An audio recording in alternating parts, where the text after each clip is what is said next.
Hello and welcome everybody to Speedzone Esports race number 5 with a Kiss My Bricks at Indy powered by John Deere race number 5. Alex, how's it going? Good.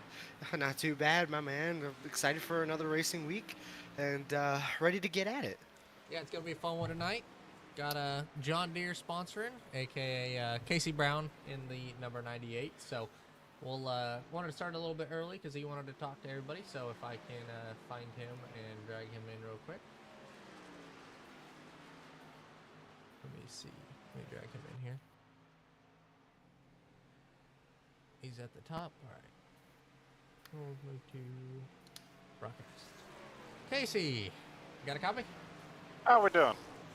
Not too shabby. We are going to thank you, of course, for sponsoring the race. We love to see the sponsors there as you cross start finish line into the pit box. But tell us about why you sponsored this race and John Deere and everything. Obviously, we know the paint scheme's kind of iconic with you at this point, but why do you like that paint scheme so much? Well, I just kind of found it on Trading Paints one day, and I've always been kind of a big fan of John Deere. I grew up on a farm. My uncle drives John Deere tractors a lot. So yeah, it was just something that stuck. Everybody started making fun of me, so I was like, you know what, we're just gonna run every week. It's iconic. It's not NASCAR real anymore that I know of. Wish it would come back, but it was great while it lasted. So we'll just race it in this league and every league we're a part of. Well, that paint scheme is pretty much known for you at this point. We know a few drivers back in the day ran it, but at this point, I think that you're probably one of the most well-known for it, especially in all the leagues. But at Indy, pretty interesting track to sponsor. I know it is Kiss My Bricks at Indy, but yeah, why did you end up picking Indianapolis for tonight's race? So yeah, I'm from the state of Indiana. I go to this this NASCAR race every year. I've always enjoyed it ever since I think I've been since 2011. So not all the way back in the 90s when the some of the better drivers were out there, but we enjoy it every year. I get to enjoy it with my boys now that they're getting a little bit older. So yeah, just it's an iconic track. I mean, even though NASCAR it's not the greatest track to race on, but it's just you can't beat Indy. I feel like. I mean, there's Daytona, of course, but I just feel like Indy. Everybody loves the Indy 500, and it's just a great track to sponsor. I feel like. It definitely is, and it is a cool one. But confidence-wise, you said that you like this track. Do you feel like you got some speed in that John Deere Ford tonight, or what do you think? We don't have any short run speed. I don't know about the long run yet. I'm just hoping to survive. I know these races can be, kind of, it's just all about survival at this point. I don't even, we haven't had a great year by no means. I don't even know if we finished the race, to be honest with you. So we're just going to try to keep it in one piece, stay away from Austin, and no, and just we'll see what happens. I mean, strategy, I'm not for sure what'll happen tonight yet. We'll just kind of wing it like we usually do, and yeah, we'll just see what happens. Oh, well, like I said, or like Cabe actually kind of stole my question, unfortunately, but yeah, excited to see you run tonight. Obviously, it's awesome to see people starting to sponsor now. It's great to see people support the league and show their love out there. So we appreciate that once again, and yeah, we'll definitely be on the lookout for that gorgeous John Deere scheme. Like I said, we know you're all known for it. I hope it's not going away anytime soon because it's just like you said, it's iconic. So glad to see you out there. We wish you luck for tonight, and yeah, enjoy the race, my man. All right, we appreciate taking the time to talk to me, and I hope to be on the main screen hopefully a little bit. We'll be in the middle of the pack probably if I had to guess, but hey, we'll come back and say hi anytime you want. Yeah, Of course, man. Thank you again. Yeah, we'll keep a camera on you most of the few parts during the race, so we'll check in on you about. We'll drag you in for a mid-race interview and see how you're feeling. How about that? All right, sounds Alrighty. great, guys. All right, good luck, Casey. Yep. Casey Brown there in the number 88. Looking to have some fun this week and have a good run here at Indy. But, Alex, Indy, it's a hot one tonight. What are your expectations heading into the race? I'm gonna be honest with you. This is one of those tracks that I can never feel like it's the same. It feels different every time you come here. But I think that's just the essence of the Brickyard. It's always a different race. Sometimes it's good, sometimes it's all right, sometimes it's not great at all. But like I said, we've been proved wrong a lot so far this season in terms of thinking that races weren't gonna be good, and they turned out to be good. I'm hoping this is another one of those cases where maybe towards the middle of the race we get some action and we start to see some good racing out there. But like I said before, it's Indy. Anything can happen. So yeah, I think we're in for a bit of an unexpected one today. Yeah, and I feel like at this league, Speedzone Esports, a lot of the racetracks that you don't expect to be good ones end up being bangers, like we saw at Texas, where I ended up losing my voice. It was such a good race. But yeah, Indy, we got some interesting deals, I think, tonight that could happen.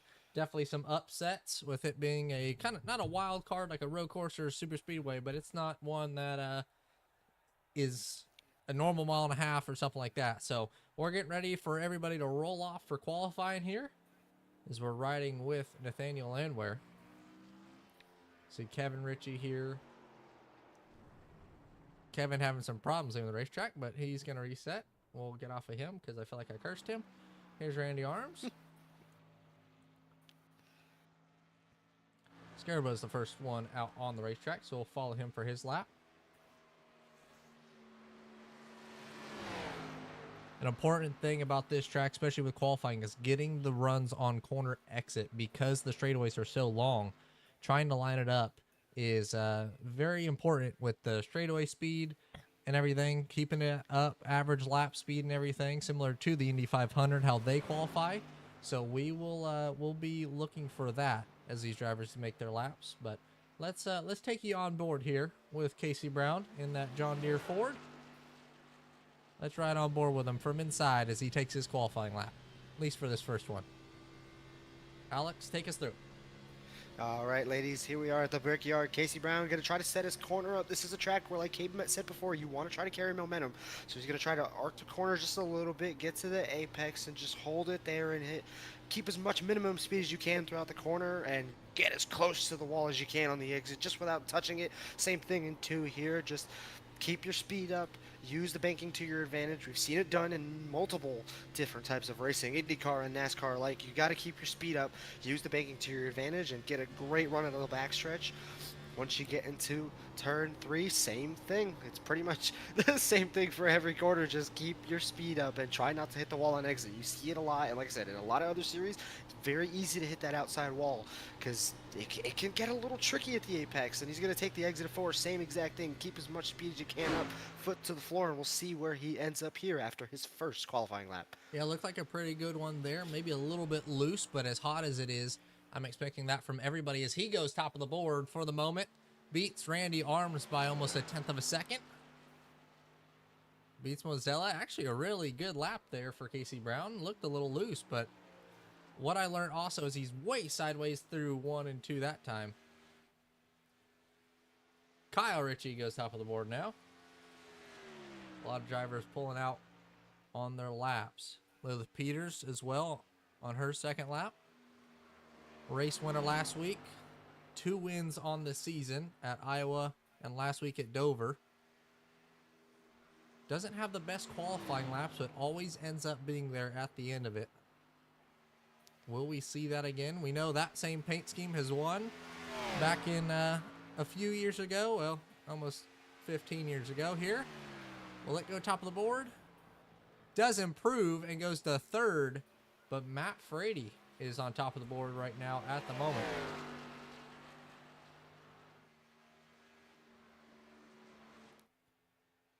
Matt doing a solid job. Right on board with him. Still pole for the moment. Second lap seems sometimes to be better. We saw it with Lilith. And a few other drivers, but Matt's going to have a pretty solid 3 and 4. Maybe a little bit slow. Maybe wish he could have committed just a little bit more.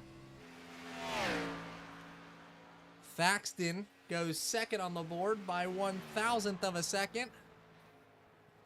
Matt not going to improve, but 1/1000th of a second from Thaxton there. almost gets Matt, and he's on his second lap, so he knows any improvement will be better as he's going to come sliding off the corner, and Swartz goes top of the board. Yeah, and funny enough, Cave, that Matt Frady and Josh Saxon lap, those laps were actually identical. They weren't even 1,000th. It was identical times, both 53.588. Wow. All right. Well, doesn't matter for that being the pole because right now Swartz is on top of it, which is a big one by half a tenth, almost half a tenth there with 11 seconds lap. I don't know if he's going to be able to complete this one, but waited as long as he could for the track temp to go down. He might be able to get it in 9 seconds. Never mind. It booted him. I thought he was going to still have a chance, but I guess not. But that is going to do it for qualifying. Swartz gets the pole here at Indy. Great lap from him. Stole it right at the end of the session. Would you like to, we can talk to him here before the race. You want to talk to him? Ask him a few questions? Oh, never mind the rundown. Go ahead, Alex. I was going to say, yeah, let's go through. We're going to start 34 cars starting tonight with Jonathan Schwartz taking the pole with Matt Frady on the outside pole with Josh Saxon setting the same exact lap time as Matt Frady. On the outside of him, P4, Kyle Ritchie set himself a decent time, pretty close to the pole there. In P5, Michael Davis and Lilith Peters coming off her win last week. We'll see if she can come from 6th to the front of the field. League owner and points leader, Randy Arms down in P7 with Robert King making himself a nice qualifying effort up in the top 10 in 8th. Today's race sponsor, Casey Brown in P9, right next to Brandon Sermashim in P10. Right outside the top 10, Jonathan Mazzella and the MoFlow Racing 41, right next to Michael Cochrane in P12. Jake Nipperis down in 13th with Ryan Tiller down in 14th. Moving on, we see Landon Quisenberry. Not a great qualifying effort for him. We've seen him towards the front for some of these races. We'll see if he can improve with Tony Scarbo on his outside. Kevin Ritchie, the other Ritchie brother, down in 17th with James Goodwin and the Harris Hill 11 down in 18th. Cade Ferguson in the 25. Good Wrench Scheme down in 19th with Eric Shields rounding up the top 20. Jake Pitangoro down in 21st with Fred Chase, I believe another newcomer in the series, not a familiar name, down to 22nd. Jeremy Flanagan in 23rd with Jared Hoey, one of the guys who we saw run up front last week. We'll see if he can do the same this week, down from 24th. Our fan favorite, Mikey Adams, able to make the race tonight, down in 25th. Right next to him in the 45 is Austin Wingard. Rounding out the last two qualifiers of Adrian Williams and Randy Sample. Surprisingly to see him so far down, as we saw him have some decent pace last week. In the non-qualifiers now, Jared Lindsay down in 29th with Nathaniel Landwehr trying to make a points push early in the season, down in 30th. Casey Herring in 31st and Caleb Kelchich in 32nd. With, as we move on to the last two, it'll be Christopher Armstrong and Andrew C. Bruce rounding out the back of the field. Yeah, and that is the rundown of the field. Two guys to look out for as they're going to be starting deep in the field. Jared Lindsay and Nathaniel Landwehr. Not qualifying, possibly just doing a challenge to themselves, but overall, it is going to be fun to watch them come from the back because we know that they are two of the quickest in the field, so to watch them come through it will be a lot of fun. But it's going to be a big opportunity night for points, at least for that stage, whenever that stage will come out, if we can get the stats guy to try to find that if possible.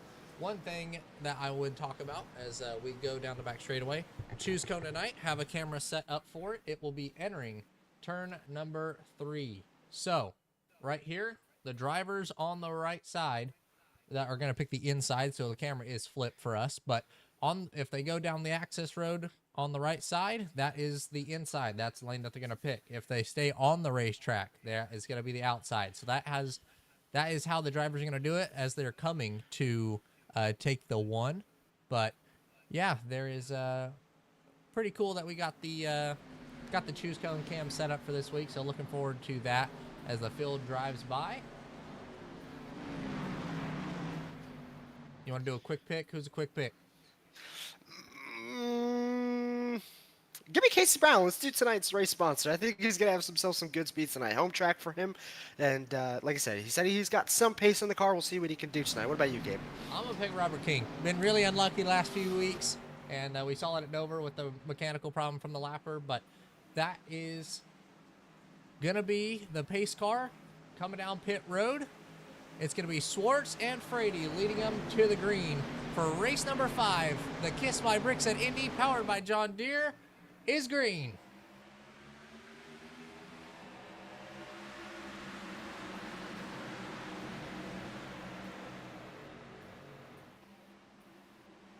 Filled into turn 1. Matt Frady tight on the door of Swartz, trying to make that pass, and Swartz will. Now it's going to be the battle between the two that tied in qualifying between Thaxton and Frady. Single file pretty quick there.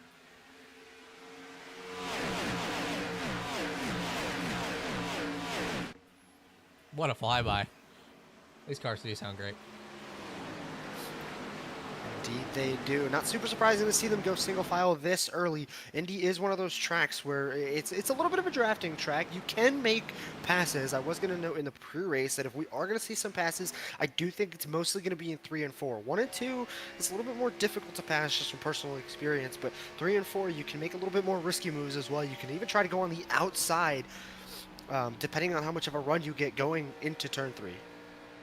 And we're riding on the back bumper there with Swartz now to the blimp, but Swartz under pressure early, and as these tires start to wear, we're going to see it be a lot harder than what it is right now to make passes. So these drivers are going to be aggressive early in this one and on restarts, which is going to be a lot of fun to watch because of that. So down the back straightaway, Thaxton not have a big enough run. You kind of need help during these races to get by somebody, but Thaxton's going to do it all by himself to the bottom underneath Swartz into 4, and he's going to clear him on the corner exit. Yeah, like you mentioned before, Cade, tires are going to be a bit of a factor here. If they start to wear out later in the stage, which it will be between lap 20 and 30 tonight, we'll see if anybody can actually make it that far. And fuel we should be good on, I believe, if I remember correctly, but tires are going to be the main thing, because if you start wearing them out too quickly, this is a track where you can very, very easily wear out your tires. You can easily hit that outside wall, especially going into 1 once those tires actually start wearing down. Yeah, now we're riding on board with Matt Frady. One thing that we will talk about all night is that dirty air behind somebody, as we see Davis on the outside of Randy Arms. Randy's going to make that pass, but now we have a lot going on with the whole field kind of getting jumbled up. Many people making moves a little bit further back. You see Tillard, you see Robert King on the outside trying to make a move. He's going to line up a pass, or try to. A little bit of a push. Then just behind them, Shimmer Machine. Right in front of that is Goodwin. Scarabo to the inside in that 59. Yeah, dirty air is going to be something interesting to talk about as we're starting to see it. Thaxton got the lead and has taken off from Swartz, Frady, Richie, and Arms, the top 5. But we see that big of a gap. Similar to like in Pocono or Michigan, a lot of drivers struggle with that dirty air, especially on corner entry and things like that. It is such a hard racetrack to pass because it's so fast and so flat. You can't really rely on anything. So these drivers are going to have to work together to catch the guy in front of them and then make that pass. Yeah, that's why the clean air is so important here, why you need to try to capitalize on whatever mistakes the guy in front of you makes, because you saw before, on the pass with Josh Thaxton and Jonathan Schwartz, it looked like Jonathan Schwartz made a little bit of a mistake and allowed Josh Thaxton to get underneath him, and that's the type of stuff you have to rely on today, because the clean air is so important. You see it right now with Josh Thaxton, pulled out a 0.8 of a second lead to everybody behind him, as you see Kyle Ritchie starting to move his way through the field now in the second position. We'll see if he can close that gap, but yeah, like I said, dirty air is going to be a big struggle for a lot of these guys, especially with how aero reliant these cars can be in the middle of the corner. Well, it definitely wasn't too big of a struggle for Kyle Ritchie there. Made his way through the field pretty quickly and was able to get to that second, but he's one of the best road course racers in the field, and Indy kind of relates to the best, I would say, road course, high-speed road course on this that you could like really think of, I guess, because of how fast it is, but it's a lot of finesse with it. So Kyle really likes this racetrack. Went here, didn't they go here during the 400 for the big yard? No, they were here for the 500. That's right. The 500, that's right. Couldn't remember what race they went to. Anyway, they went here, so obviously Kyle likes this racetrack, and he's looking pretty sporty here tonight. Yeah, we'll see if Josh Saxon is going to end up pushing a little bit too much with how much of that gap he's built up already. Wouldn't be too surprised if at some point he starts to burn off his tires just a little bit too much, and it'll allow Kyle Ritchie to reel him in if he's able to save just a little bit more tire. Yeah, you'll see it later on, especially after the end of a long run, that new tires here are going to be very key. If you can get the undercut and just get the little bit of fresher tires and have somebody stay out a little bit longer, we'll probably see some interesting strategy for some of these guys later in terms of tires. Yeah, riding on board with Casey Brown in that John Deere 88. See this dirty air, how much he has to lift on corner entry compared to everybody else because he's in that dirty air. But if we go to Thaxton, looking pretty smooth up front. Lost a little bit of time, but nothing too major here at the moment. Everybody coming off the corner pretty sideways, as there's maybe contact a little bit further in the back. That was the 44. Almost in the wall with Fred Chase just behind him. Here goes Mikey Adams trying to make a pass on Austin Wingard. And he's going to go up the racetrack just a little bit. Possible contact, but no harm, no foul. They're all good. And I think one in the pits. Why does it say Frady out? Oh, no. Okay. It was just my cameras. My cameras were going crazy. But Thaxton, Arms, Ritchie, Frady, Swartz, your top 5. So big jumble up on the field here in these quick early laps. Yeah, another thing to note too, I did just notice that Randy Arms is now in second place. Made himself a nice, easy-looking pass there, up from 7th, starting to make his way through the field. Another guy that honestly we should definitely be looking out for. One of the guys who we've noted in the past has been really good with tire saving and fuel saving in general. He's good at keeping his car clean and keeping his car stable throughout the entire race. So this could be another great opportunity for him to try to sneak in a possible win here. Yeah, and he's looking to do that with as many points as the drivers need, as we can kind of pop that up on the screen right quickly. I'll show that. You can see the top 21 in the points. Randy Arms leading it, Mazzella second, Ritchie third, and then the rest of them. So a lot of drivers trying to make up some time, but you see at the very bottom, Jonathan Swartz, Nathaniel Landwehr, all trying to get inside that top 10 to 12 to make that playoffs. And they're going to need a lot to make up, but yeah, they're tied for that 19th to 21st spot. But yeah, a lot of points to be had, especially with them starting at the back. It's getting pretty dicey back here at the back. Yeah, still decently early on in the season, but points are going to have to start coming into mind for some of these drivers here who want to make that top 15 in points, just to be close to making the playoffs. Especially as we start to inch closer race by race. We're getting there. We're seeing a lot of guys start to make a bit more of aggressive moves and start to make some riskier plays to try to get as many points as they can. It's gonna be very crucial for a lot of these guys, especially the guys on the bubble. Yeah, we're seeing it now. Jared Lindsay to the inside, really only up a few spots, up to 22nd. Not making as much time as you'd see from a lot of other racetracks, and I think that's pretty big here. Compared to like a normal mile and a half, like we mentioned before. It's going to be hard to pass, but if it's hard for Jared Lindsay and Nathaniel Landwehr to make passes, I think a lot of the field should be pretty worried. And there's only a couple people so far I've seen in the field so far. A couple people so far I've seen, and passes haven't been super difficult for them. And I don't know whether or not they're just pushing really hard, like Randy Arms, for example, almost on the bumper of Josh Saxon already, and he's only been a couple of laps that he's been in second place. So, yeah, we'll see if he has enough tire to make it to the stage. Obviously, as we see a car coming in, that's the 58 of Jonathan Schwartz. Surprised to see him coming so early. Not sure if that's because of fuel or if it's because of tires. Did drop down a couple of spots from the start, so we'll see whether or not. Well, now he should more than likely make that stage break between lap 20 and lap 30. I don't know. This could be a little bit of a domino effect. We'll see whether or not other people choose to follow him. This could be a splitting the stage thing or a just he needed to get off those tires real early. Which, if that's the case, might start to worry a couple other people in the field if tires are going to fall off that bad. Yeah, very possibility, or that is a very big possibility. Doesn't look like the jack is going up on either side. Could just be a splash and go, and it was.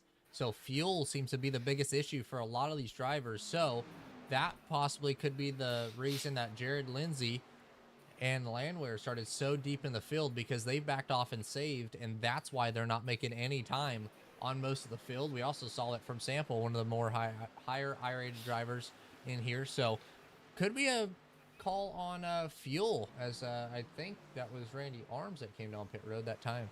Or no, that was, not sure. Armstrong maybe?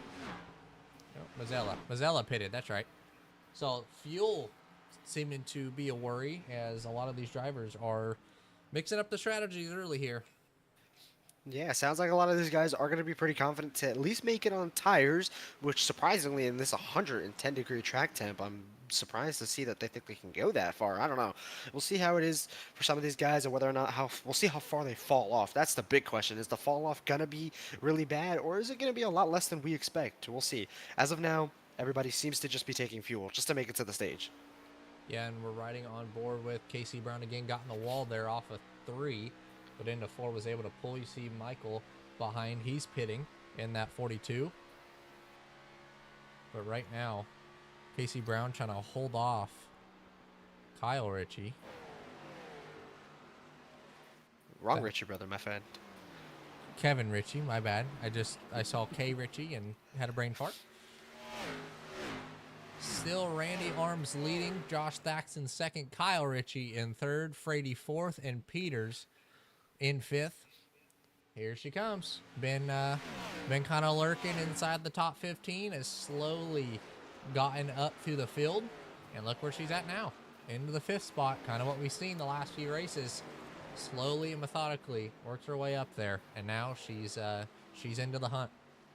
Yeah, we saw it last week at Dover. Started, I believe, I can't remember the starting position exactly, but did see that later in the race. That's when she started to creep up and started to make moves, and yeah, it worked out for her in the end. Especially, I believe there was a really good timed caution that assisted her a bunch. So could be another thing tonight where we'll see her just slowly creep up and start to pounce on the field at some point.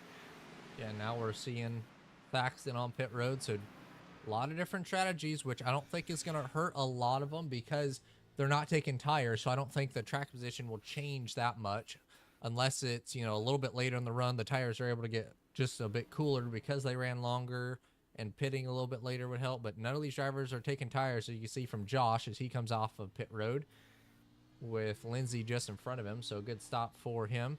See how tricky this pit road is, though, as we follow on board with Josh.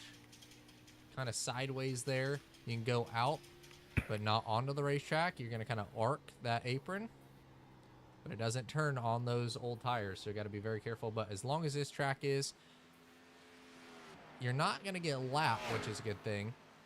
At least if you're inside, probably top 20 or 25-ish. But Josh is going to come out 26, so pretty deep in the field there. As Randy Arms, Kyle Ritchie, Matt Frady, Peters, and Brown, your top 5 still, with pressure from Kevin as he gets in the wall. And like I said earlier, it's super easy to get into that outside wall. Once the tires start wearing down, if you take just a little bit too much speed in the entrance of the corner, kiss your right side goodbye, because that bad boy's going to be all scratched up by the time you leave that corner. So, we'll probably end up having to keep an eye on how many guys get to the outside wall. Later in the run, we'll see how it affects them. Yeah, and these Xfinity cars are pretty, what do you call it, beat upable, I guess you could say. They you can take a hit in them, just got to kind of watch for hitting it too hard, like where the tires are at, as we saw Kevin Ritchie coming to pit road there. But yeah, a lot of these drivers just got to be kind of conservative, and I think that's what we're seeing from a few of the guys up front. They kind of know that they're not going to catch the guy in front of them, or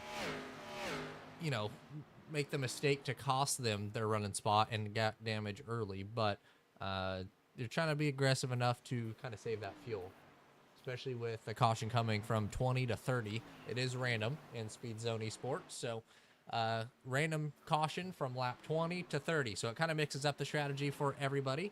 if the drivers up front now are trying to save to go as long as possible, maybe some of these drivers can make it 25 and they're just banking on that caution coming before 25 or between 20 and 25 instead of run the whole thing. And if it goes long, that might cost them. I don't know. There's a lot of different strategies that can play through it here, Alex.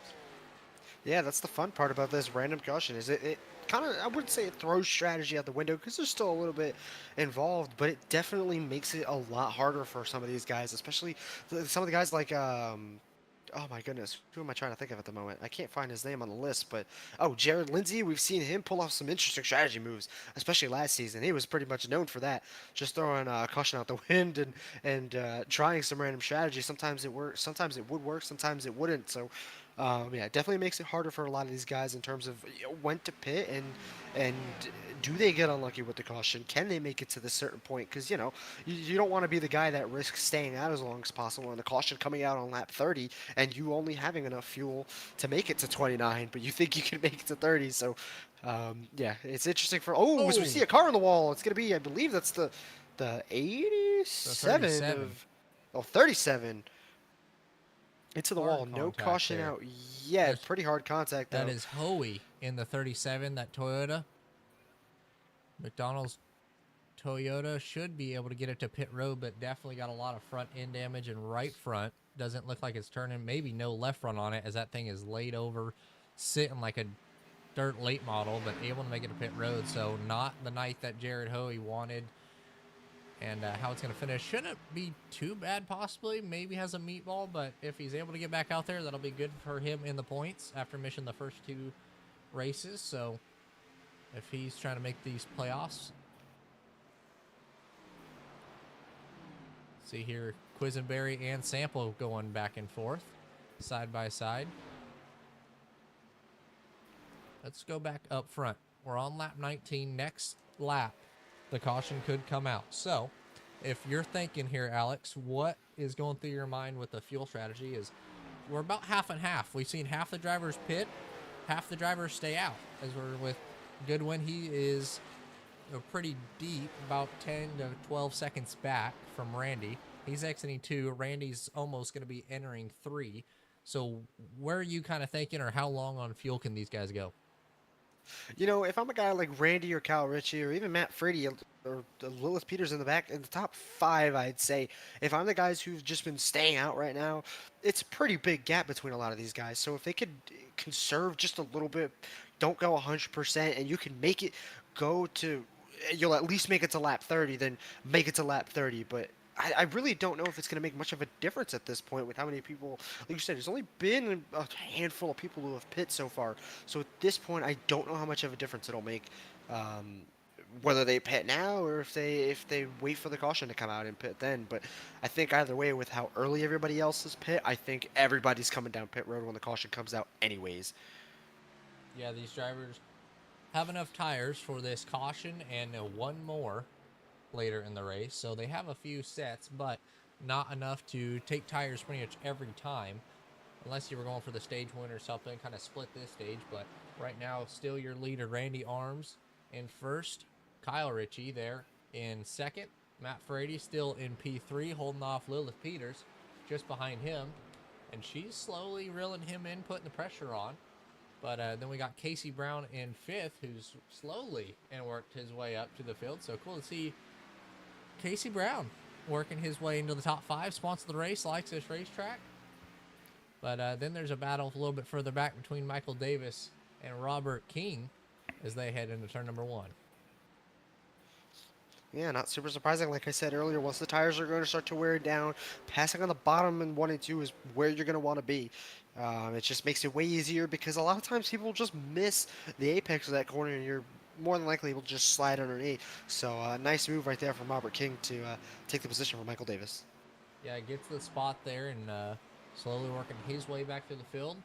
My pick of the race, but I feel like if I mention that again, bad things will happen. As I don't know if he can get any more unlucky. We saw the crash last week at Dover, was leading the race, and lap car had a mechanical issue, which is pretty rare for iRacing, but it did happen. Will went out, and nowhere for Robert to go, but working himself back inside the top 10 now and looking to better that result from Dover.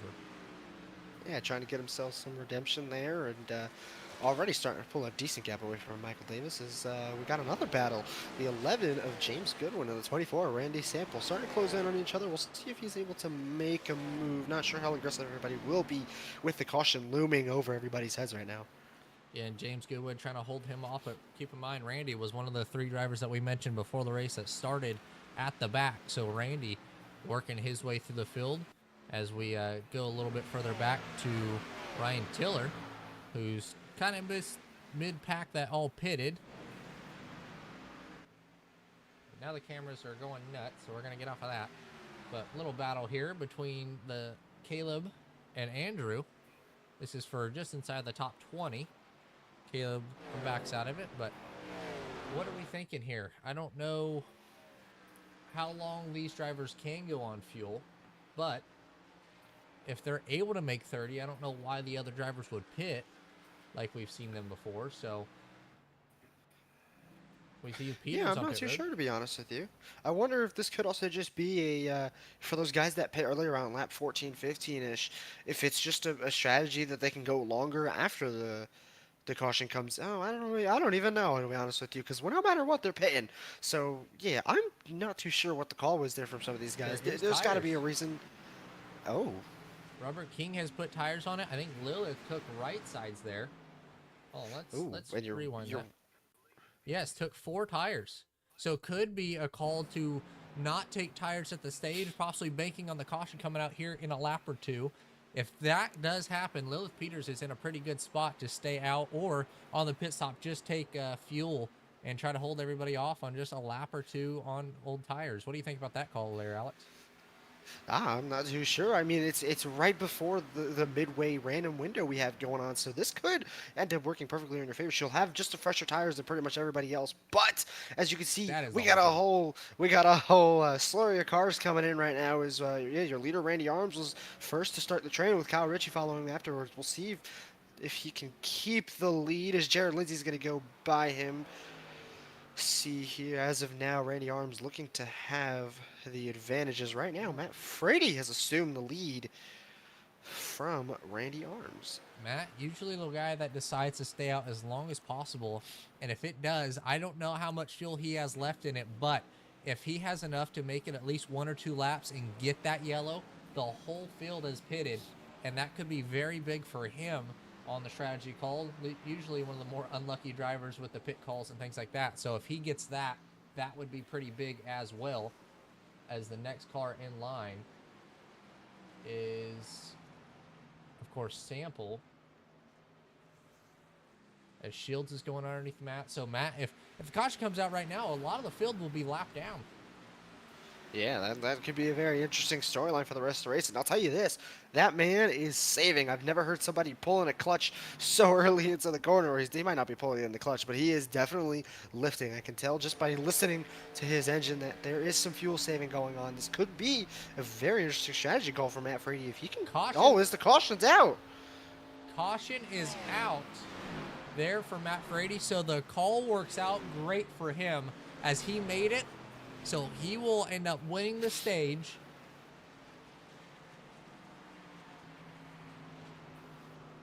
I'm about 99% sure that was the stage and not a yellow on the racetrack. But strategy call for Matt Frady works out, and that will be good for him on the points.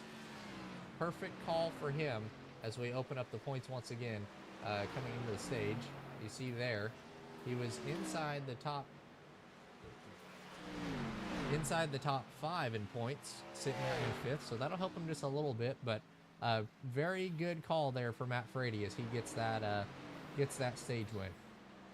Yeah, we'll probably see a lot of these guys come back in for fuel. Obviously, Frady definitely going to be taking tires. So, yeah, we'll see who he runs out in the pit cycle. Like you said, pretty much the entire field pit before. I don't know if it doesn't look like everybody's trapped a lap down. Looking at my standings at the moment, it doesn't look like a lot of people are trapped a lap down. Everybody back from like 21st, it appears to me, that they're trapped a lap down. But we'll see how the cycle rules itself out once we get everybody grouped up and down pit lane. Yeah, and a lot of these drivers, because this racetrack is so big, you're not going to go a lap down from it a few of the guys that did have problems or was struggling early, maybe. But another driver that we're going to look out for is Lilith Peters. I mean, took the tires, sitting P9 here at the moment, but took the tires, and yeah, as everybody's going to come down pit road either for a fill up or tires. And this could be big for Lilith as she's going to stay out. You can see her top of the screen behind Kyle Ritchie, Jared Lindsay, who all just pitted. So Matt wins the stage, but at what cost? How much is that track position going to hurt him later, even though he is on some better tires? Yeah, and we don't really have a true indicator of what his pace is like. If he really had been fuel saving for that long, then I mean, there's no telling how fast he could be for the rest of this race. So we'll see how he looks on the fresher tires. Like you said before, a lot of people are going to come down, some for tires, but also mostly just for fuel here. As I see a big gaggle of cars come down. So yeah, we'll see once they cross the line next time by whether or not he's able to maintain a lot of a track position or if he's going to fall down the order. See a lot of them there on pits. Scarabo leaving the pits, but yeah, a lot of them. But who's going to inherit the lead is Kyle Ritchie with a few cars in front of him getting the wave, which is Jared Lindsay getting the wave, which is big. So these drivers are going to mix up a lot here as, yeah, look at the guy who is sitting pretty, though, there in what says P5 on the board, Casey Brown. You want to do that interview now? Oh, here comes the choose. Oh, here comes the choose. Yep, here goes the choose. Lilith to the bottom, Casey Brown to the bottom. I didn't know if we were one or what, but there's the choose from the choose cam. So a lot of these drivers changing, and all the wave rounds are staying out on the racetrack. So a lot of the drivers pick the outside line. Don't know if a lot of them just didn't know or decided to choose that top line. Austin Wingard changed what he was thinking. We'll see what the call is from race control, because that was definitely different, but we'll see how these drivers, how many get the wave and everything like that. But a little bit different with the choose cone, obviously. I like it, but we'll see how it works out. There you go, just stay in your lane. Jared Lindsay, all right, so it looked like, all right, I think that did go well. I think that went pretty good after the lappers. The lappers kind of confused it a little bit, but all right, Kyle Ritchie picked the outside line. Alex, what do you think about that? I'm gonna be honest. I'm kind of torn about it. I was kind of debating with myself a couple seconds ago of whether or not it was the better line to pick. I don't know. I think I prefer the bottom line here. If you can get a good run on the outside, it can work as long as you have the run. If you don't, you're gonna get eaten up by that bottom line. So we'll see if Lilith Peters, if she can stay with Kyle on the restart. If not, if Kyle gets himself a good enough run, I think he's going to have the advantage here. Yeah, so Kyle will be able to fire first. Lilith, been great on restarts all season long, one of the best on it. But with that being said, we saw that, decision, how it worked out in Indy in real life when Justin Allgaier picked that outside line, and Larson got up underneath him, and they made contact, and both ended up wrecking out of the race just a few weeks ago in real life. So that could also be a play. I feel like we have two better drivers in this lobby, so chances of that are pretty slim, but, it is still an opportunity. But, yeah, coming back to the restart, it's going to be 42 laps to go when we take the green. Not too shabby. Definitely a mix-up of the field. Look who we got now back inside the top 10. Nathaniel Landwehr here. Eric Shields as well. So a lot of these drivers who have slowly made their way back upfield, just like Thaxton. Swartz pitted early. He's kind of got put on the back foot. But, yeah, a lot of these drivers looking to possibly put the race back into recovery mode as we're coming back to the green.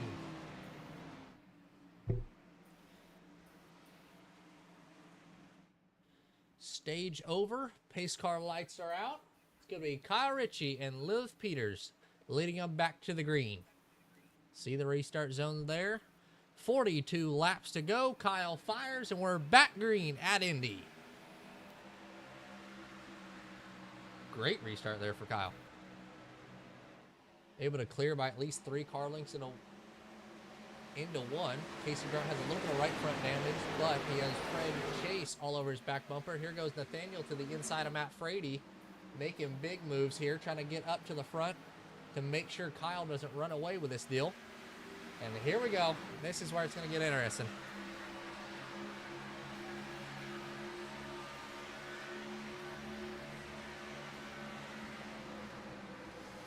See, Matt tried to lift there to get in line, and Thaxton shut the door to make sure Matt wasn't able to get in line. Trying to ship him out, keep him on the outside. Randy's going to do the same thing, so Matt gets hung on that outside line.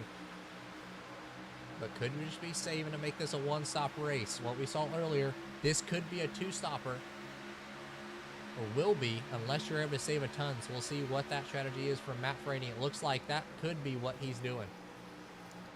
Yeah, I think we're even going to get a little bit more racy here because, you know, this top 15 did get a little bit mixed up on the restart. So we got a couple of guys, a couple of the faster guys who are stuck more deep in the field, and mixed with some of the guys who haven't been running super duper well today. So going to be interesting to see them try to carve their way through the pack without trying to lose too much on their tires. Yeah, and we're seeing Landwehr underneath Fred Chase and Thaxton into 3 and 4. Both should be able to clear. Fred kind of gives them all the lane. Fred doing a great job on the top line, but you see now here comes Randy as there's a gaggle of cars even further back. That's between Mazzella, Scarbo, and then the rest of the field behind them trying to make moves to get by. So we kind of have a pack race, two different, what do you call it? Two different packs, I guess you could say, where the field is spread. Yeah, kind of surprising to see. I mean, like I said before, Quisenberry sideways. Gathered it up. That could have been very big. Was way sideways. Let's go back and take a look at that. Got a bump from, that is the 06 of Niparis. Able to save it. Great save there from Landon. That'll hurt his tire, though, for the rest of the run. Yeah, definitely going to take just a little bit of rubber off. Might not be too great for him in the long run, but we'll see how it affects him as he continues to try to make his way back up through that from those couple lost positions there from that little love tap. Yeah, running on board now with that number 88 of Casey Brown, looking out back to some of the fastest guys in the lobby who got caught out with the different strategies that went on in the first stage, but looks like everybody's pretty content on riding behind Casey, and he's got a lot of pressure, but never mind. Nathaniel got underneath Casey, kind of made the back end loose, and now everybody's going to try to go by Casey here down the back straightaway. Yeah, that's another thing, too. With the track being so hot, those little taps on the entrance of the corner can really throw somebody off, and it'll really send you up there if you're not careful. Another decent way to make a move if you really have to be just a little bit desperate, but 9 times out of 10, you can easily just try to get yourself a nice little run on the inside, just like Matt Frady is doing as we ride on board with him, making a move on the inside in turn 3 of Casey Brown. Yeah, Casey, you could see the right front damage there. Just got in the wall probably a little bit earlier, but overall not doing too bad with that. But you can see the gap out front from Kyle Ritchie and Lilith Peters have kind of pulled a 1.3 second gap, so a pretty big gap on Nathaniel, Thaxton, Arms, and Frady.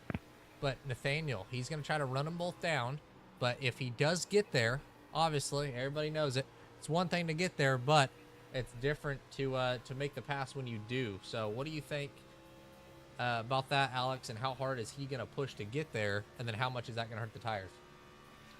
Yeah, honestly, if I'm Landwehr right now, I'm trying to push just a little bit too much. I think this is the point of the race where you can push.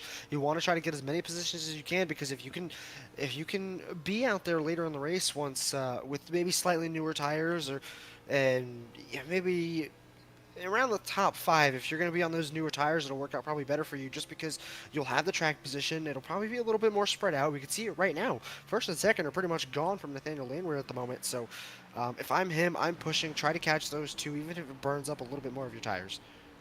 Ooh, and there's almost a wreck as Matt's going to be sideways on corner exit. Almost wrecked, but able to gather it back up there. Everybody getting a little bit more aggressive than what we've seen early, as there was something that just flew over Matt's car. Somebody got in the wall there.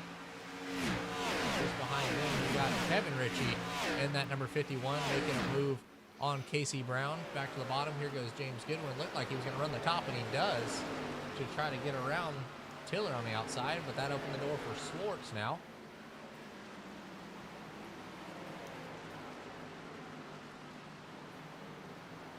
What do you say we do a little bit of a crank it up here, Alex? Yeah, let's go ahead. Let's do it.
And we're back.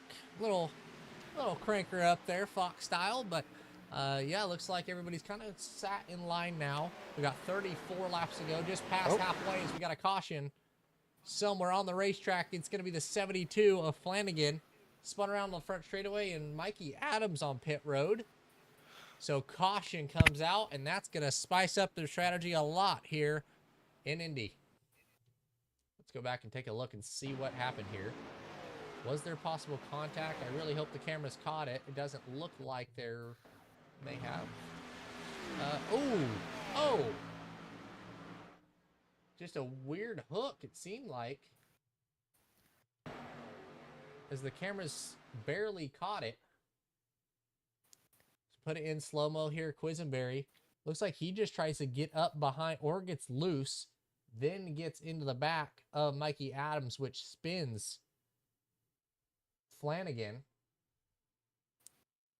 Wow, that is definitely something not good. I know that the camera's cut out, and I do apologize for that.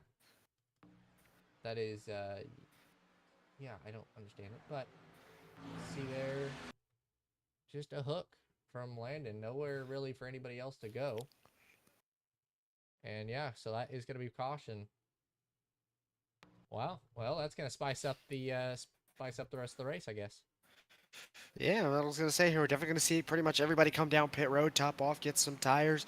Not sure if this might be a situation where we could have been either in another fuel mileage race, where people are going to have to do some splashing and dashing, or I have a feeling somebody's going to try to do it. If we run green the rest of this race, I think somebody will try to save the fuel to make it to the end there. Well, I know the guy that we could ask and find out, Casey Brown.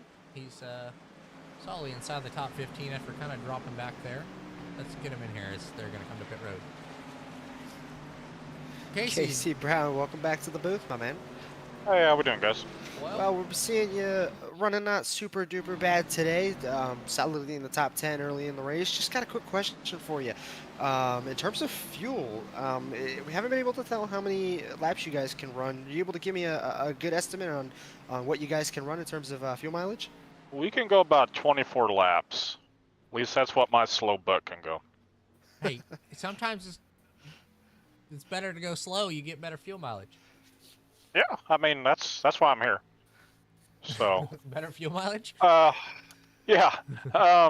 So Yeah, we stayed out after the stage because we'd only ran like 2 laps or whatever, and then I actually hit the wall before the stage break and have like a minute 20 of repairs. So I'm gonna try to get that fixed on this pit stop, and because it's really killing me here on the straightaways.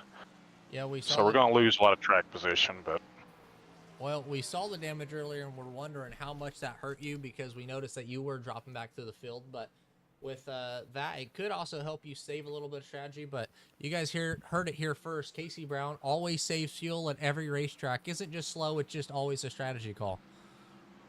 yep. Yep. So that Yep. John Deere Ford's gonna get fixed there on the right front. So, Casey, good luck the rest of the night, and we'll be talking to you there after.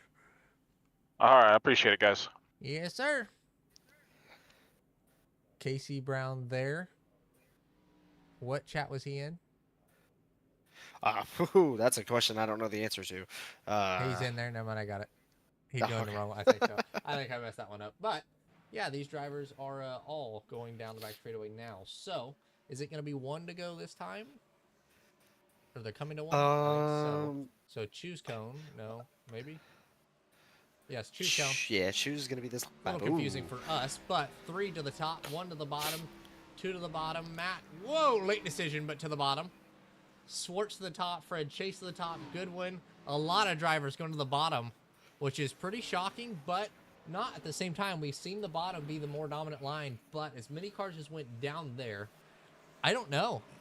I think obviously it's driver call, but a lot of them that go to the bottom are looking to just kind of get in line. A lot of the drivers on top are trying to make something happen. So with that being said, it is going to mess up a lot here as choose cone getting entertaining here at Indy. Yeah, kind of surprised to see Kyle Ritchie take the bottom. We saw him take the top on the green for the stage caution. Considering he got such a good run off the restart last time, I'm surprised he didn't decide to go on the top again. But maybe he just feels the bottom's going to be better for him, or that no matter what, he'll end up going to the top to edge of the corner anyways. If he gets as good of a run as he did last time, he should be fine. But still a little bit of a surprising call. Yeah, and I think we're seeing iRacing messing up the lappers and not giving them their wave arounds, which is awesome. Yeah, that is not race control or anything else. But actually, look who stayed out. So there was one driver that stayed out, I believe, or just didn't take as much tires or something. But that 44, that flaming, would say the flaming yawn machine, but no, he's out to the lead. So Kyle is not the leader. What do you think about that call, Alex? Very interesting. Like I said, he did not pit on this last caution here. I'm not sure when the last time he pit was. If it was any recent within the last maybe 5-10 laps, he might not be in such a bad position right now. Yeah, and that's going to be interesting. We'll see how he fires. We know that Topside got a good restart last time with Kyle, but we'll see if it's any better now with this field behind him. If he's on older tires, he's going to have to be careful not to spin him. But Brandon going to lead him back to the green with Lilith Peters on his outside. Then a bunch of hungry dogs behind. Look at that top 10. Behind that second row, or behind that first row. That is a lot of hungry dogs.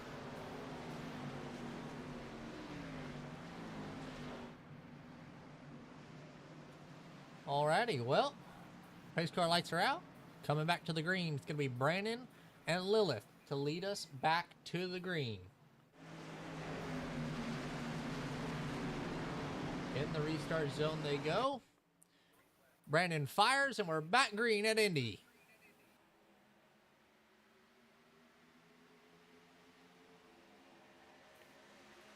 Ooh, Swartz got to the bottom very quickly. A lot more aggressive than I thought, but he was just clear. Brandon holds the lead through 1. Kenny through 2. It looks like Kyle's going to peek the nose and have a dive in. But then he's going to have Lilith. Nathaniel going to get stuck kind of sideways. Going to give a push there down the back straightaway. So Kyle to the point.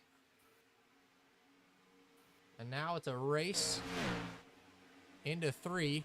Randy all over the back bumper of Lilith. Now they're going to set sail and go after Kyle Ritchie in that number 76.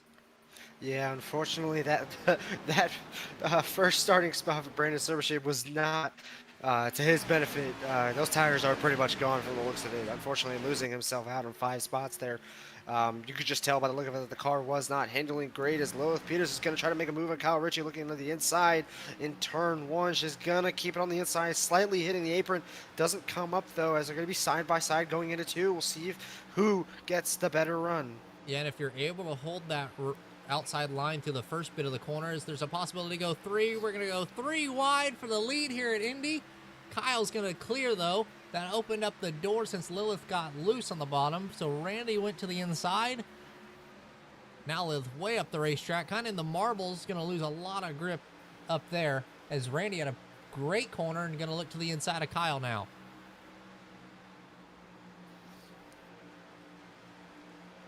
So Randy Arms, one of the only drivers in the field that was probably alive for the first Brickyard 400, is trying to take the lead here in the Kiss My Bricks at Indy, powered by John Deere 70. Yeah, it doesn't makes it look pretty easy for him. We've seen him have quite a lot of speed tonight. It doesn't seem like that was much of a challenge for him. Is he's going to try his best to do what he did early on in the race and run away. As of now, he's going to already create a bit of a gap. See how much of a run he continues to get off the pass from Kyle Ritchie there, and yeah, another thing I wanted to bring up too. While we're already here, I know we said we had about 30 laps when we restarted this race, and Casey Brown only mentioned that they can go about 24 laps. You're definitely not going to be able to save 5 to 6 laps. Big question will be is do you take tires on that last stop? If we go green the rest of this race, they're going to have to pit no matter what. It doesn't matter who you are, whether you pit on the last stage or not. You will be pitting, but it's a matter of do you take tires? Yeah, I don't know. It's gonna be a call on driver. I think there's a few that will. Obviously, at the front, you're gonna be able to do that with a little bit more time. But with if you're at the back, you need the track position. We're seeing from Thaxton. You see Mazzella back here, not really making any moves, and we see Brandon. He's fallen back all the way to 19th already. So a lot of these guys who didn't take tires or on older tires really struggling. As Mazzella's up here trying to make moves. So a lot of the fast guys that are stuck kind of mid-pack or at the back really can't get to the field deep in it. As we're seeing that sample on the outside of Nippers. Nippers able to clear.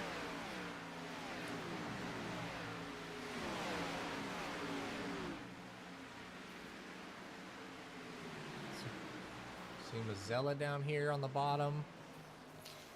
And if you're able to make that move on the outside and kind of hold it for one corner, like we kind of saw with Kyle there when he got the lead from that 3 wide, he was on the outside, but if you can get it past turn 1 and turn 3 on the outside, it's easier to hold it through 2 and 4 on the outside and kind of race it down the straightaway, side draft, and get clear. But we're not seeing that too much. A little bit further back, we saw it there for a minute, but yeah, everybody's single filed out now. Let's give it to the director in the booth, in the truck, and see where he thinks the best battles are. Right now, it's Tiller and Fred Chase. Fred looking to go to the inside in that 94. Is able to clear. Tiller going to try to cross over. All over the back bumper. A little bit further back, though. The battle for that lucky dog between Shields and Flanagan. So Flanagan's got to gain a few spots here to catch Shields.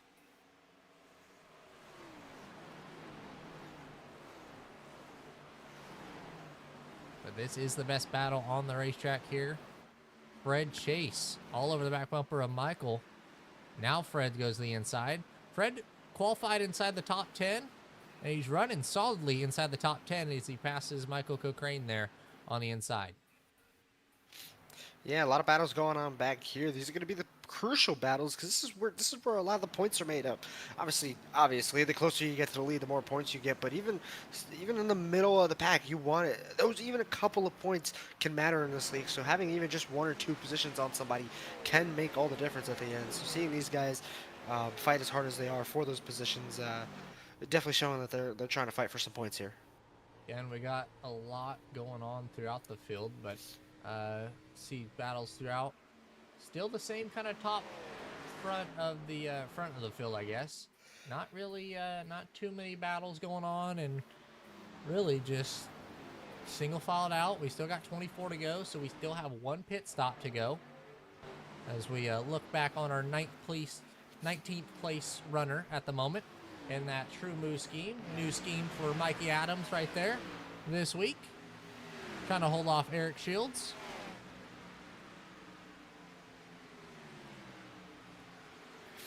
Mikey's always got good paint schemes. I thought that was dirt in practice. Couldn't get a good look at it, but Mikey's always got good paint schemes, so. Waiting for, not his style of track. A lot of finesse at this racetrack. He's good at going fast and turning left. And there's a lot of lifting and turning left and then going straight and then turning left, so not his cup of tea. While we're running, not a lot of. Would you want to talk to him? What do you think about that idea? Yeah, let's bring the man in here, having himself not as good of a day as I'm sure he wants, but well, let's bring him in here. Well, Mikey, do you got a copy?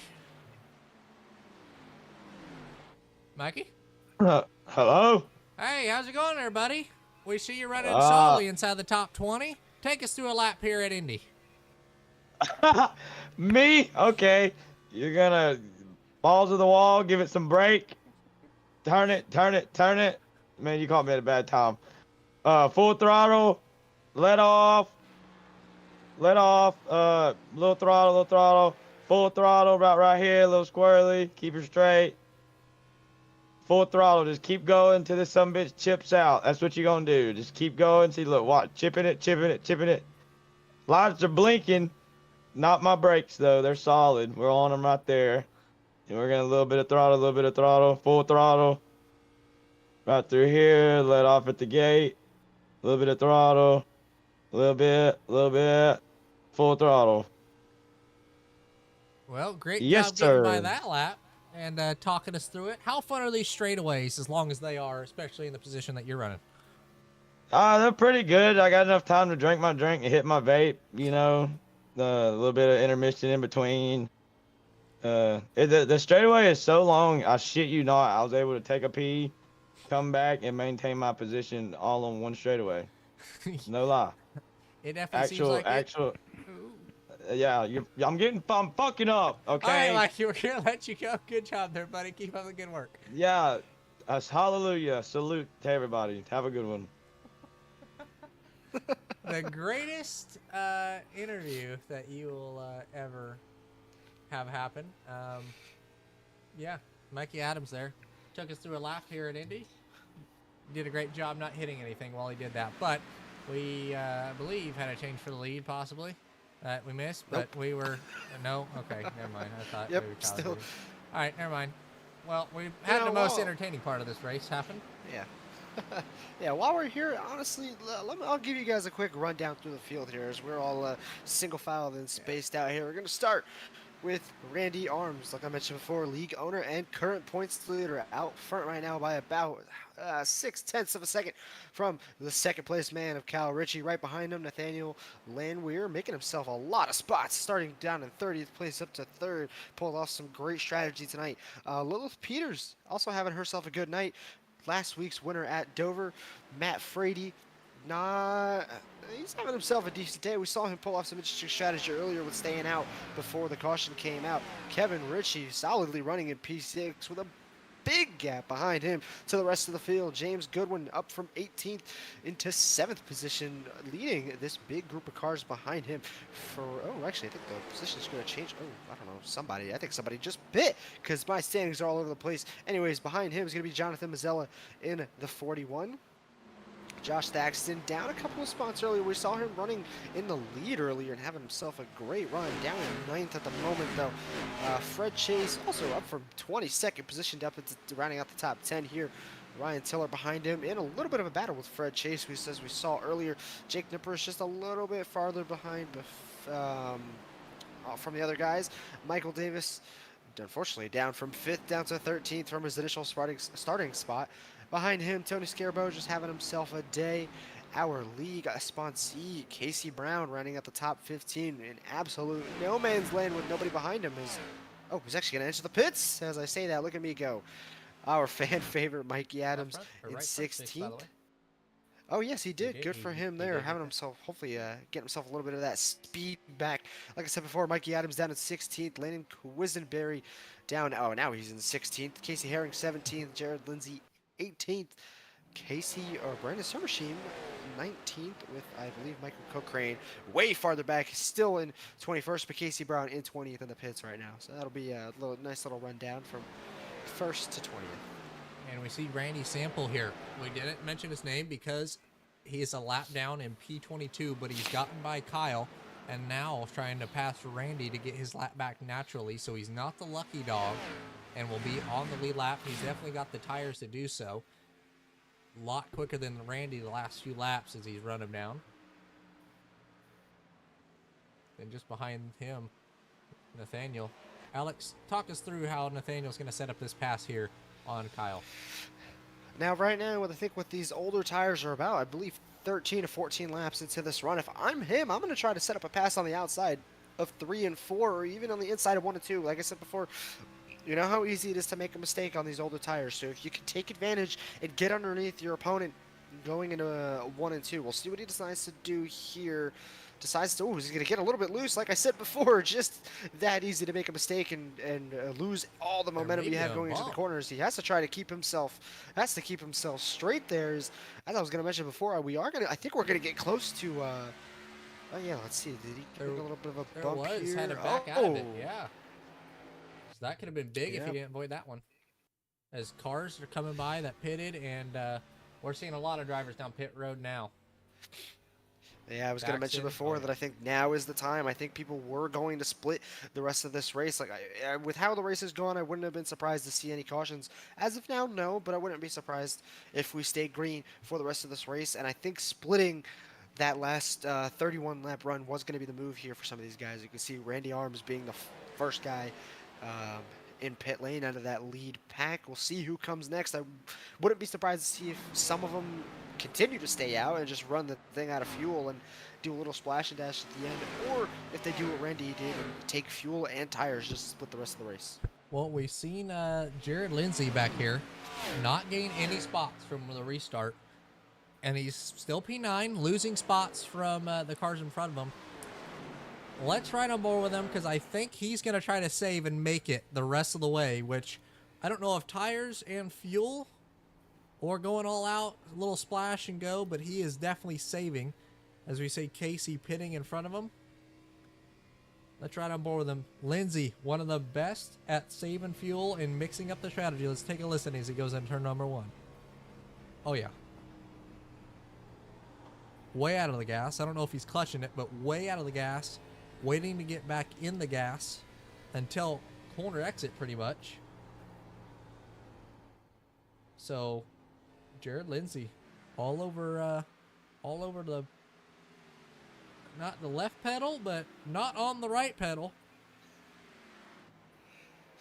Yeah, not super surprised to see him save. Been one of the guys, like I said, I mentioned pre-race. If it was going to come down to a fuel mileage race, Jared Lindsay is going to be the guy to look out for. We've seen him do the interesting strategies both this season and last season where it paid off sometimes for him. So wouldn't be surprised if he would have started fuel saving at the drop of the restart green flag. So we'll see how it works out for him. Like I said, could end really badly for him, but it also could work out perfectly if he can manage to save it all. Well, one thing that these pit stops have worked out for is Kyle Ritchie and Casey Brown here. Good stops for them. Going to lose, obviously, a little bit from the guys that stayed out, but Randy Arms has an 8-second gap over, well, did or didn't, or I don't know. He's got about a 5-4 All right, the ticker's going all crazy all over the damn place, but he's got about a 4-second gap over Kyle Ritchie, so he gained time on that pit stop.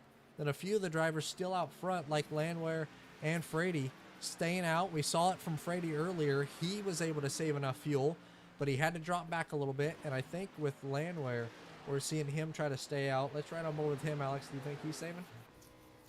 I do think so. He's been out here for, like I said, he's currently now the leader after being a little bit farther back. So I wouldn't be surprised if he's either if he's getting ready to pit in the next couple of laps, or if he's going to be one of the guys to try to save. He's still got 13 laps to go in this race, so I don't know. It's going to be kind of tough. I think he would have to do something like Jared Lindsay was doing and save and just save and save and save as much as he can. Doesn't sound like he's doing it too much, but yeah, we'll see what he ends up doing here. Yeah, we heard him there. Sound like he drove into the corner really deep there. So that tells me I'm expecting him to pit within the next 2 or 3. But with it being Indy, is Matt Frady's going to pit just behind him. Matt on board. Slows her down to 6,900. In between that 6-7K RPM range.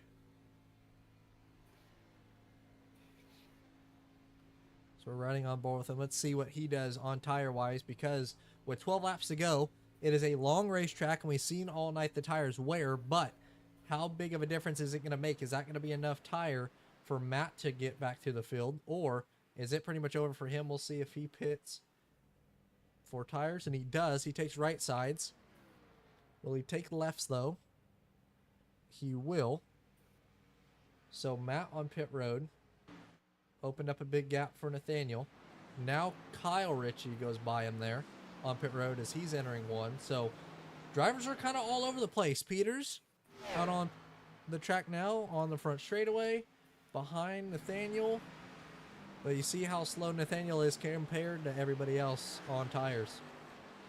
Yeah, it's going to be pretty interesting because right now that top 3 does still have to pit. Unless you're Nathaniel Landwehr, who we are more than likely is going to have to pit with how hard he's running. But actually, yeah, right now it's actually just the top 2 that have to pit now, with Matt Free just pitting. And Jared Lindsay right behind him. So actually, oh yeah, there we go. Jared Lindsay is now in front of him. So right now, just the top 2 who still need to pit, as of it's a 7-second gap for Jared Lindsay to Jonathan Schwartz. So that's the gap he has to keep an eye on once these 2 guys in front of him pit. And then we'll find out whether or not he can make it the next 11 laps. And you can see Nathaniel obviously going to be slower because of the tires, but he's going to be even slower because of the drivers passing him that are on the new tires. So that's one thing we're going to have to take in consideration with 10 laps to go. Let's ride on board with him as he goes through this corner. I don't know if he's saving or that's tire. So that is what it sounds like from old tires. Let's listen. How much he's kind of lifting nice and easy on it. Okay, now let's go to Randy Arms.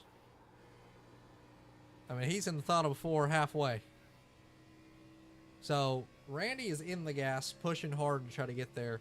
You can hear how different these cars sound between saving and not. Back in the gas and setting fast lap times. So it's going to be close if Nathaniel's able to make it. I don't think there's enough time for these guys to catch it, but it is, it's going to be close no matter what.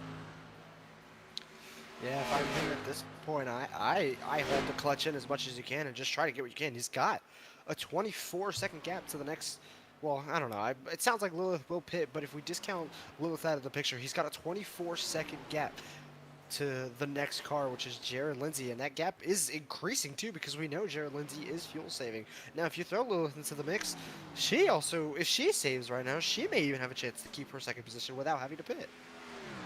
And Nathaniel has been, I mean, he's behind. Here's Peters exiting 3. Then we go a little bit back. Randy is entering 2, so they're half a track apart. Actually, nope, here comes Nathaniel to pit road. No longer. So that will give Lilith the lead. Even if she wanted to pit that time, couldn't because there was 2 lappers underneath her. So Nathaniel to pit road. We'll see if anybody else follows or how good of a stop he has, if he's going to be able to come down pit road. Let's see, he does take the right sides as the pylon is clearly not working, so we're going to have Ted, the tech guy, come out and do that. He only took right sides there. Interesting call there by the 66. Not super surprising to see. I kind of forgot that that was going to be an option for some of these guys, so we'll see where he comes out at the end here. Not exactly sure where Randy Arms and Jonathan Schwartz are. Actually, yeah, they're on the exit of turn 1, so they are going to leave Nathaniel Lehrer behind as he's still coming out the exit of pit road. Yep, Kyle just passed him now, so strategy play did not work out for Nathaniel there, but Lindsay still out on the racetrack. Same thing with Peters, and Peters is going to come to pit road that time. That tells me that I'm expecting to see Schwartz and Lindsay come to pit road this time. And that will give the lead to Randy Arms, unless a miracle happens, but should be seeing Schwartz come to pit road. Nope, he's staying out. Is Lindsay going to pit? Nope, he is staying out as well. I actually don't think we're going to see Lindsay pit. He is literally riding the clutch through every single corner. He's lifting, he's riding the clutch in the middle of the straightaway. So I think he's just going to commit to the strategy at this point and not pit. Because honestly, if I'm him, he's going to lose way too much time if he pits now. He might be better off just saving the rest of the way and finishing as high as he can. He's definitely not going to finish very high, but yeah, very unfortunate there for him. Like I said, I don't think the strategy was going to work out. Nice gutsy call, but yeah, at the end of the day, I don't think it'll work out very well for him. Well, I'll pop up the points now. We see Randy, Jonathan, Kyle, Landon, Matt, the top 5. But as we get a little bit further, there's Jared Lindsay in 13th. And you see just further down Nathaniel in 19th. So the same thing with Schwartz. If Schwartz comes to pit road this time, which he is not, it's going to be a big swing in the points because they're needing those points to try to get in the playoffs. Obviously, they have the wins and everything, but it is not a win and you're in. You still have to be in that top 10 to 12 to make that. So this is getting to be an interesting points battle here. As we head closer and closer, we're halfway through the regular season there, Alex. We go to Darlington, Gateway, Bristol, then an off week, and then the playoffs. So only 3 weeks after today to make it into the playoffs. Yeah, starting to inch closer and closer. A lot closer than I thought we were, actually. But then again, I got the memory of a squirrel, so it's not super difficult for me to forget things. So, yeah, points are going to be everything for some of these guys here, especially Randy Arms. I mean, just looking to keep extending his lead, been very consistent this year.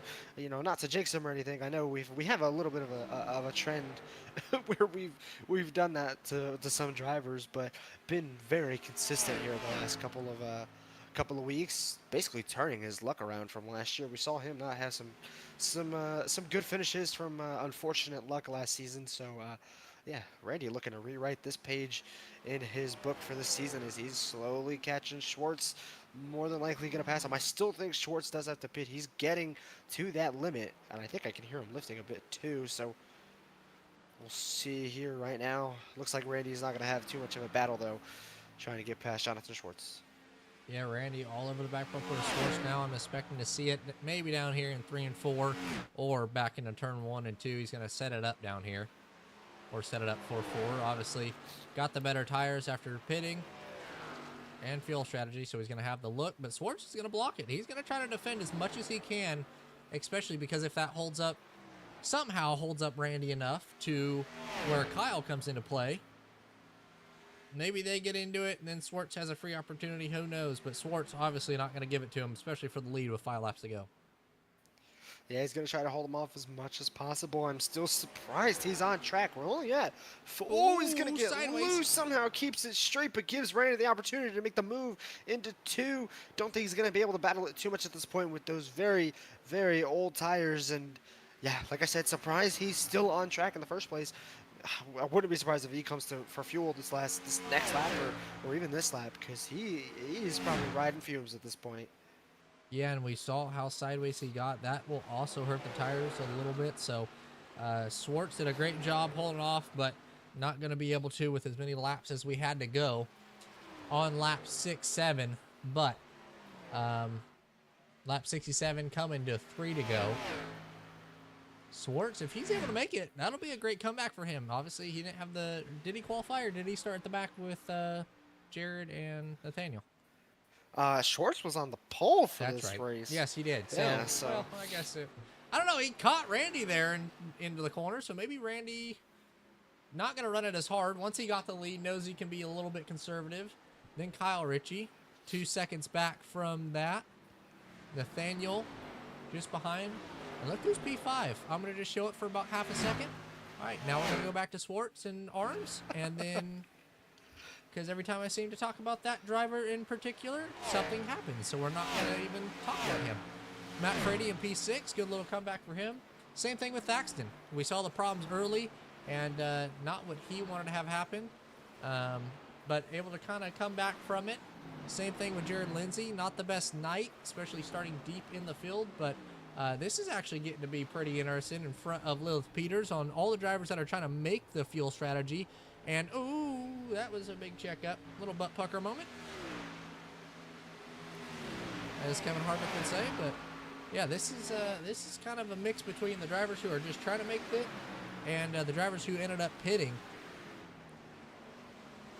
And the guy out front hoping this thing goes green.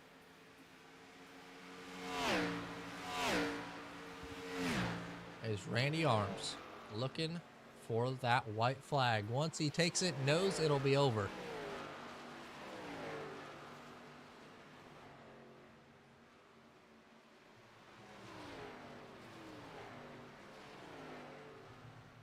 So Randy comes off of turn 4 to take the white flag. White flag is in the air for Randy Arms. Teammate to Casey Brown, who's inside the top 5. Let's get one last look at him. Coming off 4 to take the white. Inside the top 10. Looks like if he's able to and not make the mistake, going to be inside the top 10. But teammates to Randy. Did a great job all race. Holding on. Play a little strategy. Got the lead late. And never looked back from the guys behind. Then had to work over Schwartz for a lap or 2. But as he goes into 3 and 4 for the final time. Fuel mileage and a little bit of strategy came into play. And he's one of the smartest drivers in the league. And it went perfectly into his hands. And he's going to turn left. Go around the lapper. Randy Arms is going to win the race at Indy. Randy said, "You can kiss my bricks, everybody else." And he wins the race at Indy with Schwartz able to make it. Coming on P2 on, I'm assuming, fumes. And still beat Kyle to the line. So very good job for Schwartz there. Yeah, great recovery there from Nathaniel Landwehr, coming from 30th position to finish just inside the top 5 there, making a late, or I think a kind of late pass on Kevin Ritchie there for the 4th spot. Even Lilith. Kevin Ritchie having himself a good night as well. Lilith actually a good comeback for her as well. Did have to pit quite late, and it didn't benefit her in the end, but still coming home with a nice solid top 10 there.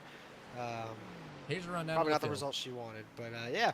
Randy Arms, your winner for tonight's Kiss the Bricks at Indy 70, powered by John Deere. Jonathan Schwartz somehow making it to the end there in 2nd. Rest of your top 20 there is unfortunately, you can see Jared Lindsay finishing at 20th. Not the night he wanted, and unfortunately, one of those nights where the strategy just doesn't work out for him. Mikey Adams just barely, almost making the top 20, but yeah. And yeah. Rest of the results for you there, folks. Oh, as we got a big wreck. Oh, somebody Oh went my bulldozing. goodness. That was Taylor. Oh. Lilith is going to need an ambulance. Paxton got ran over by holy crap. Anyway, let's go into the front straightaway. Randy Arms, let's get him into the booth here. Let's if he's not dead. Where's Randy? Is he in the... Where's he? He's... The hell did Randy go? Oh, I see him. All right. Randy, do you got a copy? I got you.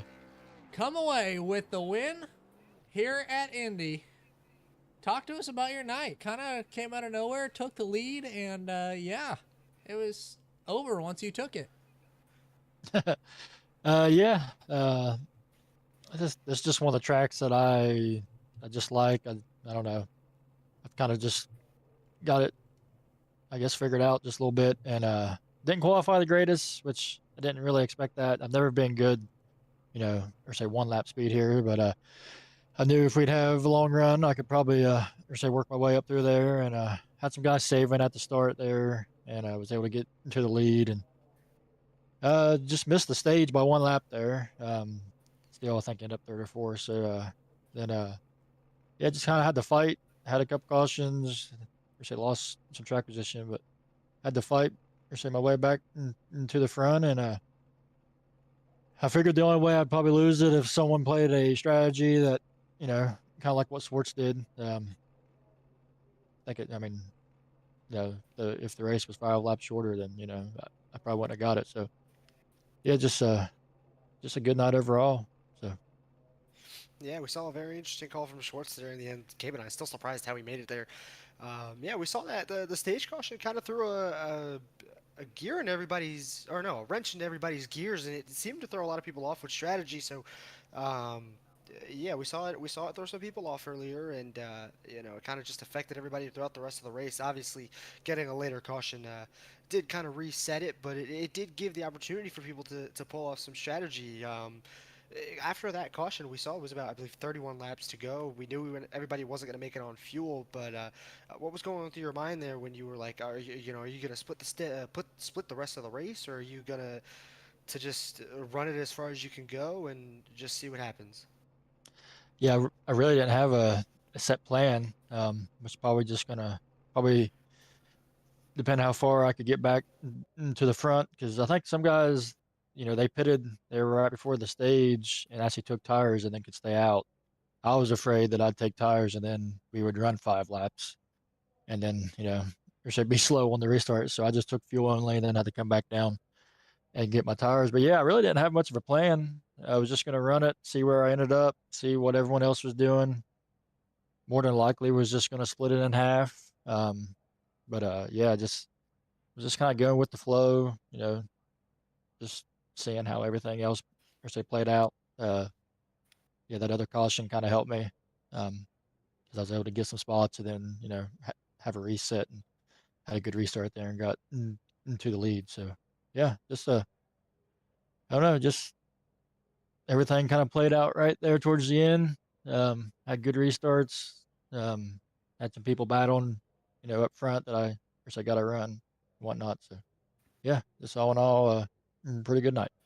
Yeah, we always like to joke about the fact that you're the wisest guy in the field, one of the one of the vets here, you could say, and we like to joke about the fact that you are the vet, you're the guy who's got the most one of the most experience in the field, and you're able to make those the better decisions than a lot of other people. I mean, we see a lot of other people throughout the field just not able to make some strategies work, but sometimes it just works out for you. So yeah, obviously, got to bring it up. Right now, you are the championship leader ahead of Jonathan Mazzella by about 7 points. He did only finish seventh, so you are going to get yourself a pretty decent points haul from him. Kyle, a couple of points back, finishing in third, obviously.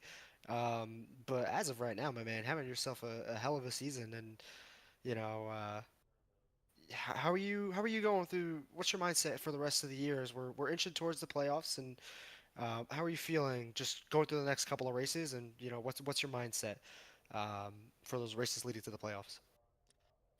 Yeah, just trying to keep the car clean every week. I I really didn't realize that I was that good in the points until they got updated there last week, and so yeah, just trying to stay clean. Um, at this point, try to win as many races as I can, get some bonus points, for the playoffs, just to help us out there. Then I think like if you win the or say regular season, you get 3 points or whatever. So yeah, just gonna try to rack up as many points as I can, try to get some wins, and just try to bank more or say bonus points for when we go to the playoffs. Well, it's always good to hear, my man. Glad to see you take your first win of the year. Obviously, at that's a quite interesting track. You know, Indy sometimes can throw up different results, but you know, once again, congrats again on your first win of the year. We hope to see you keep running as quick as you have been. And before we let you go here, go ahead and get any shoutouts in you got.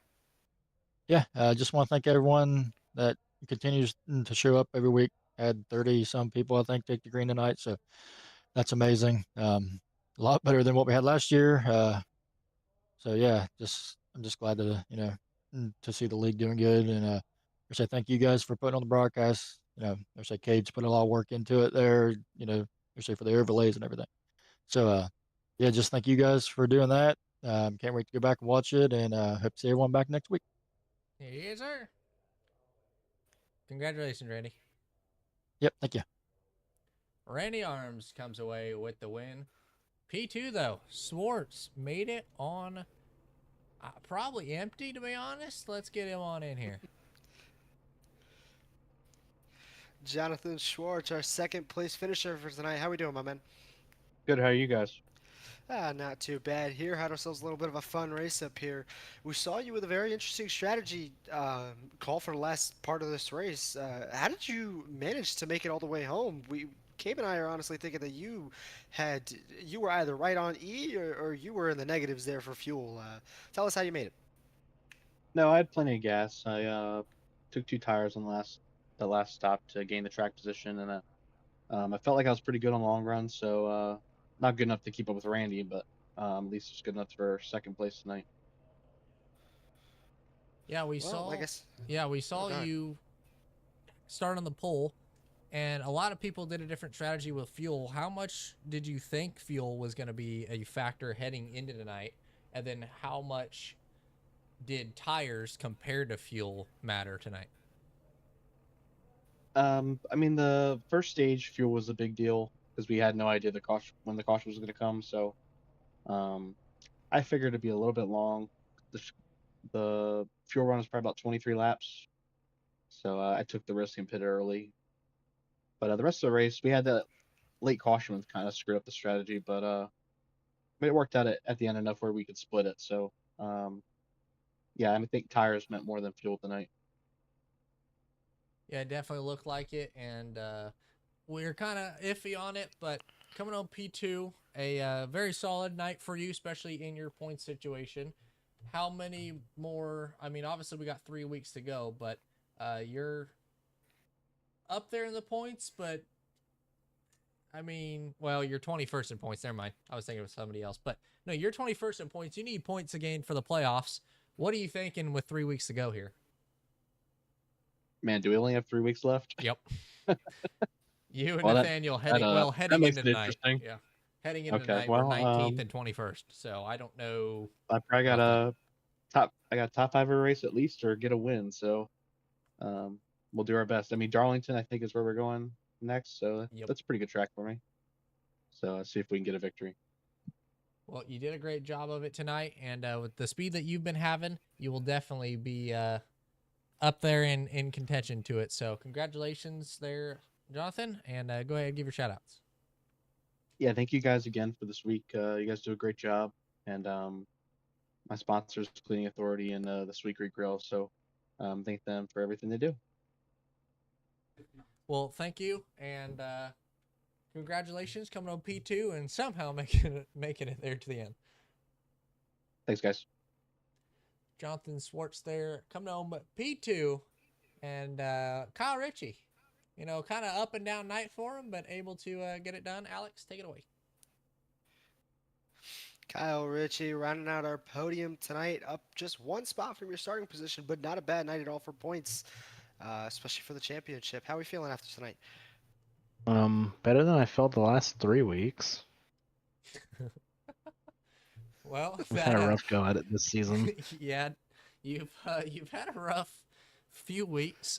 Indy seems to be one of your better racetracks. Obviously, you like this track enough to go to the Indy 500. But talk about the finesse tonight that you needed to get around this racetrack, as difficult as it was with the hot temps and everybody looked to be slick and sliding. Yeah, it was. I struggled going into 1 and 3 with my braking points. I was like the most inconsistent car of all time, I felt like. So I'm the worst guy to ask about Indy, I think. But we salvaged a good points day, which we needed. Yeah, you were P3 heading into the night, only 15 behind Randy. Obviously, he got you, but you got Mazzella by 6 spots, so you might be ahead of him. I don't know about bonus points or how it all worked out, but you're going to be still inside the top 3 points-wise. But heading into Darlington, I feel like one of your best racetracks. I believe you won it last year, correct? Yes, Last I season? won last season. So I obviously think a I good beat racetrack for Randy to you. win that one. You did. Yeah. Well, maybe you can Any get in some track, payback. yeah, for any this track where I can move around and be able to run the wall comfortably and save tire, I feel like I'm good at. But I've just struggled this season. I don't know what it is. A few things I've struggled with my seat and stuff, I think, more than anything. But next few weeks are pretty good for me. So hopefully we can turn my season around in 3 weeks and have a good playoff run again. Yeah, obviously recently moved, so in between kind of all that and the racing, it's been a lot on your personal life. You know, Kyle, obviously some drivers are having kids and everything, but you were moving, so a lot of big things that happened. Obviously, we had one driver who I'll just name him. Mikey exploded his computer in the off week, so that's or the between last week. So Yeah, obviously you didn't do that. last last Thursday he kept me busy at work, so that was fun. That was a fun day. Well, you get P3 tonight. Congratulations, and give shout outs and who you'd like to thank. Yeah, shout out you guys for broadcasting every week, and James, Randy, Tiller for adminning this league and doing a bunch of big stuff this season, and Casey for racing with me every week, and I think Wyatt was there for a little bit, talking some smack. He sped me up a little bit, and then he kept disappearing, so I don't know what he was doing. That's about normal. Yeah, that's typical Wyatt things. Well, P3 tonight. Good little points day for you, and we'll see you next week at Darlington. Thank you guys. Kyle Ritchie to round her off there. We got one more guy that I'll bring in. I know the interviews are kind of long, so next week we'll spice them up. But talk to Casey Brown a little bit. Coming home in P9. Alex, you want me to take it? Or you got it. Yeah, go ahead, my man. Casey, you got a copy? Yes, sir. Sorry, it was a little while. We had everybody was just talking and everything. But coming on P9, a good day for you, and made it look, I would say, easy, but yeah, kind of up and down day. You were running out the bat. Yeah, I mean, you were up front, then kind of mid-pack, fell back, and then you finished up in P9. So tell us about your night. Yeah, we started up near the front, which is actually surprised with our qualifying efforts because we're usually towards the back, or get we don't start out really quick, so we're more of a long run type deal. But it was a solid night. I was happy with it. We had hit the wall there right before the stage break, and we had to get it repaired. So I lost all the track position I had gained from to that point. And got it back up until the last pit stop. Decided to take 2 tires. I just wanted the track position, and ended up being okay. It was just way too loose to really drive it. I think everybody else took 4, so we just held on for P9. So we'll take it. Can't really complain. Had a lot of fun out there. Everybody seemed to race with pretty good respect, I thought, and yeah, it was a fun night. Yeah, it seemed like it. Obviously, a good one, and we're glad that you ended up sponsoring it and ended up having a good night. I feel like sponsoring a race might be a curse for a few drivers. So, but yeah, thank you for sponsoring it, obviously, tonight, and congratulations on the good run. But would you like to give any shout outs or anybody that you'd like to thank? Really, thank you guys for always broadcasting us every week. We hope y'all out there enjoyed a good race tonight, and just come on out and watch us every Tuesday night at 8:30. Well, the stream starts a little bit before that, but our race starts around a little bit after 8:30. But yeah, just it's a great group of guys. I love to race with them, and it's a great league, and we just thank y'all. And also to thank my wife for letting me do this every night, and while she watches our kids upstairs. So have to shout out to her. Definitely always got to shout the lives out. But Casey Brown coming on P9. 9, right? You got 9? Or you know? Yep, 9. Yep. Okay. Yeah, my ticker's I think all it's 9th, messed unless up. we're. Yeah, yeah. my ticker's all messed up from earlier. But yeah, congratulations there, Casey. Thank you again. Yep.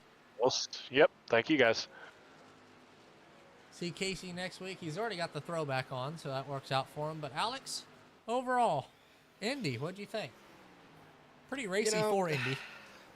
Yeah, I was gonna say, surprisingly a little bit, especially in the middle of the race, had some racing going on.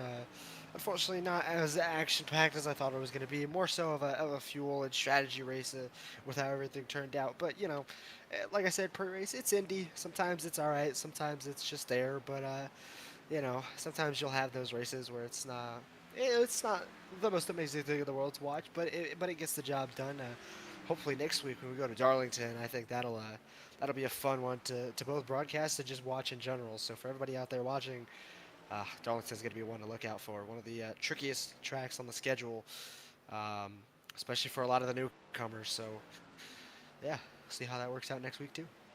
Yeah, Darlington, the throwback week, so we'll hopefully have some pretty cool and different paint schemes heading into it. But race number 5 at Indy is complete. Heading to Darlington next week. 110 laps around that racetrack, throwback weekend. So, like I mentioned before, paint schemes are going to be fun to look at. But that is going to do it. So, if you guys enjoy, please leave a like and subscribe. And tune in next week at 8:30 Eastern. A little bit before that. We'll starting the streams a little bit earlier. But thank you for everybody watching. Thank you, Alex, for co-commentating with me. And we will be seeing you guys next week.